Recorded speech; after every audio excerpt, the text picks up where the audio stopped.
Nous ne pouvions pas terminer cette série de vidéos sur la mémoire sans évoquer le trou de mémoire. Vous vous êtes bien préparé, vous avez mémorisé, vous vous dirigez vers la salle de classe, la salle d'examen, la salle de concert, vous vous approchez du piano, vous commencez votre morceau et patatras, le trou de mémoire. Peut-on s'en prémunir? Alors on va d'abord s'interroger sur la quantité de travail fourni. Si est-on pris à temps? A-t-on assez travaillé? Mais on va également s'interroger sur la qualité de notre travail. De quelle façon nous avons travaillé? Par exemple, de quelle qualité a été notre déchiffrage? Est-ce que cela a été par essai et erreur, fausse note corrigée, faux doigté, mauvais doigté remplacé, mauvais mouvement corrigé?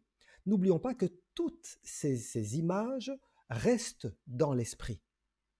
Et lorsque on joue dans une situation un petit peu plus stressante, eh bien, ce qui va se passer, c'est que c'est la mémoire procédurale qui va fonctionner en premier lieu. La mémoire du corps et des mouvements. On va jouer un petit peu en automatique, comme si le corps se mettait à fonctionner et nous, on va assister en spectateur au déroulement des différents mouvements. Or, lorsqu'on est en automatique, un peu dans un état un peu second, toutes ces images qui ont été accumulées de fausses notes, fausses doigtés, etc., peuvent ressurgir. En plus de cela, toutes les choses auxquelles nous avons pensé pendant que nous travaillons.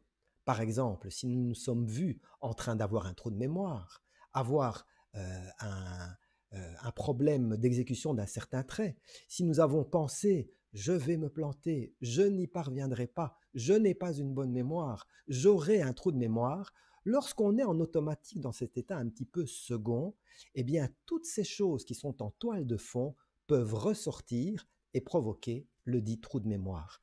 Attention, par ces pensées, à ne pas écrire mentalement des prophéties qui vont se réaliser lors de l'exécution publique.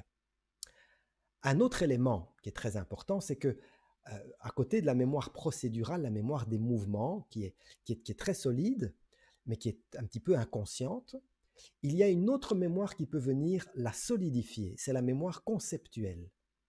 Si on a un trou de mémoire, c'est-à-dire si la chaîne des mouvements a une rupture, si on ne comprend pas la grammaire, si on ne sait pas dans quelle tonalité on est, si on ne sait pas de quelle harmonie il s'agit, si on ne comprend pas la structure, si on n'a pas donc une vision conceptuelle, on n'aura rien à quoi se rapprocher. Par contre, si on a une telle compréhension, on pourra recréer par déduction, par logique, la suite du discours musical.